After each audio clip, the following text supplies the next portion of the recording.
नमस्कार दोस्तों, Akku tech support में आप सभी का स्वागत है। आज इस वीडियो में हम एक महत्वपूर्ण इलेक्ट्रिकल डिवाइस के बारे में चर्चा करेंगे जिसका नाम है सर्ज प्रोटेक्शन डिवाइस और simply SPG। For easy understanding I have divided this video into 3 parts. In the first part I will discuss what is surge and how it affect our electrical equipment. In the second part we will see how to protect our electrical equipment from this surge, and in the third part we will see the practical demonstration to understand the SPG. तो surge होता क्या है? In general surge किसी भी electrical circuit में current का, voltage का या पावर का ट्रांजिएंट वेव होता है। दूसरी तरह से कहें तो यह एक ओवर वोल्टेज स्पाइक्स होते हैं किसी भी एक नॉर्मल वेव फॉर्म में, जो बहुत कम समय के लिए अपीयर होता है, जनरली इन मिली और माइक्रो सेकेंड्स। हम सभी जानते हैं कि each electrical equipment is design to operate at a specific nominal voltage और current with some tolerance. But क्या होगा अगर ये वेरिएशन बहुत ही अधिक हो जाए, जिसको हम ओवर वोल्टेज स्पाइक्स के रूप में जानते हैं? तो ये हमारे इलेक्ट्रिकल डिवाइस को डैमेज कर सकता है, बर्न कर सकता है। अब इसी को डायग्राम से देखें तो ज़्यादा ही क्लियर होगा। ये हमारा नॉर्मल वेवफॉर्म सप्लाई है, पर कुछ इलेक्ट्रिकल डिस्टर्बेंसेस लाइक स्पार्किंग और लाइटनिंग की वजह से वेव फॉर्म में कितना बड़ा सर्ज और स्पाइक आ गया है, जो कि हमारे नॉर्मल सप्लाई से काफ़ी अधिक है और हमारे इक्विपमेंट को डैमेज करने के लिए काफ़ी है। इसी सर्ज से बचने के लिए हम सर्ज प्रोटेक्शन डिवाइस लगाते हैं, जैसा कि आप इस डायग्राम में देख रहे हैं। जो इनपुट सप्लाई आ रहा है, उसके बाद MCB और बीच में हमारा सर्ज प्रोटेक्शन डिवाइस है। देन ही हम किसी भी अपने इलेक्ट्रिकल इक्विपमेंट को सप्लाई प्रोवाइड करते हैं। तो SPG एक ऐसा डिवाइस हुआ जो नॉर्मल रेटेड वोल्टेज के लिए तो हाई रेजिस्टेंस और इंसुलेटर जैसा काम करेगा, पर जब हाई वोल्टेज आ जाता है तो उसके लिए कंडक्टर और लो रेजिस्टेंस जैसा बिहेव करेगा। यदि मैं 3 फेज़ के लिए SPG लगाऊं तो मुझे 4 SPG डिवाइस की आवश्यकता पड़ेगी, 3 फेज़ और 1 न्यूट्रल। यदि मैं सिंगल फेज़ की बात करूं तो 1 फेज़ और 1 न्यूट्रल, मतलब 2 SPG डिवाइस लगेंगे। यदि मैं सिंगल फेज़ की बात करूं तो 1 लाइन, 1 न्यूट्रल और 1 अर्थ होगा। तो जो हमारा SPG लगेगा वो लाइन और अर्थ के बीच में, सिमिलरली न्यूट्रल और अर्थ के बीच में। तो जैसे ही हमारा हाई वोल्टेज और स्पाइक आएगा तो लाइन होते हुए वो डायरेक्टली ग्राउंड हो जाएगा, या यदि वो न्यूट्रल होके आता है हाई वोल्टेज तो न्यूट्रल होके भी वो ग्राउंड हो जाएगा। ये SPG होल्डर है।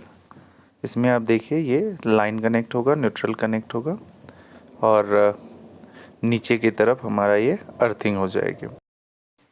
अब देखिए इस SPG डिवाइस को हम इसके होल्डर में कैसे कनेक्ट करते हैं। तो ये हमारा SPG डिवाइस है। हम क्या करेंगे, इसको एक लाइन और जो अर्थ वाला कनेक्शन है उसके बीच में इसको प्लेस कर देंगे। सिमिलरली न्यूट्रल और अर्थ के बीच में एक प्लेस हो जाएगा।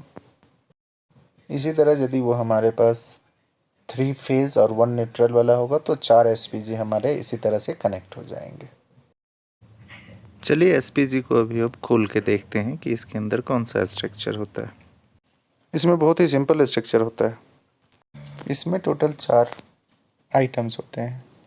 पहला, जो ऊपर आप कनेक्शन देख रहे हैं वो लाइन में लगेगा, जो नीचे लगा हुआ है वो अर्थ में लगेगा, और जो ग्रीन कलर का आपको दिख रहा है ये मैकेनिकल स्टॉपर्स हैं, जो जब ऑपरेट हो जाएगा तो ये रेड कलर में कन्वर्ट हो जाएगा। नॉर्मल रहेगा तो ये ग्रीन कलर का रहता है। और ये जो वाइट कलर का दिख रहा है ये है मेटल ऑक्साइड वायरिस्टर। जब हाई वोल्टेज स्पाइक आते हैं तो ये जो बीच में आप देख रहे हैं ये ब्रेक हो जाता है कनेक्शन, और स्प्रिंग जो है इसको अपनी तरफ खींच लेगा ये मैकेनिकल स्टॉपर को, और कलर हमारा कन्वर्ट होकर रेड हो जाएगा। ये देखिए इसका बहुत ही बेसिक सिंपल डिज़ाइन है। नॉर्मल कंडीशन में ये ग्रीन शो करता रहेगा, और जैसे ही ये पंक्चर हो जाएगा तो ये कन्वर्ट हो जाएगा रेड। चलिए अब मल्टीमीटर की सहायता से हम इसके ऑपरेशन को समझने की कोशिश करते हैं। जैसा कि हमने पहले ही बताया है कि जो इसमें लाइन का कनेक्शन है और जो ग्राउंड का कनेक्शन है वो दोनों ओपन होता है। तो यही मैं मल्टीमीटर में आपको दिखाने की कोशिश कर रहा हूँ। जैसे ही हमने दोनों लीड को इसके दोनों कनेक्शन पे डालें तो ये कुछ नहीं शो कर रहा है, मीन्स ये ओपन है। अब मैं मेगर और मल्टीमीटर की मदद से आपको एसपीजी का ऑपरेशन समझाने वाला हूँ। मैंने मेगर का दोनों आउटपुट और मल्टीमीटर का दोनों टर्मिनल को एसपीजी के दोनों टर्मिनल से जोड़ दिया है। अब मेगर की मदद से हम वोल्टेज जनरेट करेंगे। जैसा कि हमें पता है, मेगर के हैंडल को आप जितनी तेज़ी से घुमाएंगे उतना ज़्यादा वोल्टेज जनरेट होता है और कम तेज़ी से घुमाएंगे कम वोल्टेज जनरेट होगा। सेम चीज़ आप इस मल्टीमीटर में भी ऑब्ज़र्व कर सकते हैं और हम मेगर में इसके रेजिस्टेंस को ऑब्ज़र्व करने की कोशिश करेंगे। चलिए मेगर के हैंडल को घुमा के हम वोल्टेज जनरेट करने की, देखिए जैसे जैसे हम हैंडल घुमा रहे हैं वोल्टेज हमारा इंक्रीज़ कर रहा है। 130, 200, 234। लेकिन मेगर में ये जो रेजिस्टेंस मीटर दिख रहा है हमें, उसमें कोई अभी चेंज नहीं आ रहा है। अभी हम हैंडल को तेज़ी से घुमाएंगे और आप देखेंगे कि इसका जो रेजिस्टेंस की वैल्यू है धीरे धीरे कम होने की कोशिश कर रहा है। जैसे जैसे हम वोल्टेज बढ़ा रहे हैं और रेजिस्टेंस की वैल्यू कम होती जा रही है। जिसको और तेज़ी से घुमा रहे हैं 590, 600, ये वोल्टेज हो गया। जैसे ही वोल्टेज हमारा बढ़ा और देखिए इधर रेजिस्टेंस बहुत ही कम हो गया। फॉर इजी अंडरस्टैंडिंग मैंने मेगर का आउटपुट डायरेक्टली एसपीजी के दोनों टर्मिनल पे लगा दिया है। अब हम ऑब्जर्व करने की कोशिश करते हैं कि इसके रेजिस्टेंस पे क्या प्रभाव पड़ता है जब मैं वोल्टेज इंक्रीज़ या डिक्रीज़ करता हूँ। तो देखिए जैसे ही हम मेगर के हैंडल को घुमाना शुरू किए तो धीरे धीरे घुमा रहे हैं तो रेजिस्टेंस मैक्सिमम की तरफ जा रहा है। इसका क्या मतलब हुआ कि ये मैक्सिमम रेजिस्टेंस ऑफर कर रहा है या दोनों ओपन है।